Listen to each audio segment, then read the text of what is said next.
So this is the said video of them walking hand in hand in Japan. Maraming salamat sa creator na to. I will insert here the video kasi kahit nakatalikod sila, hindi mo maikakaila na si Bright talaga to. Apart from this, marami na rin naman palang sightings of them together kahit sa Korea. And here's another one. Again, thank you to this creator. Wala pang official confirmation from either of them, pero may lumabas na isang parang message na sinasabi ni Nini na hindi pa daw sila, but they are very close.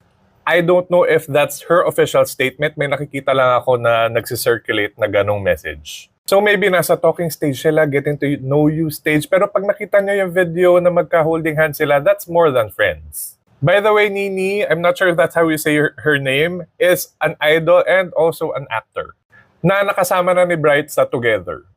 Which means matagal na sila magkakilala and of course, kilala rin siya ni Win. And I understand how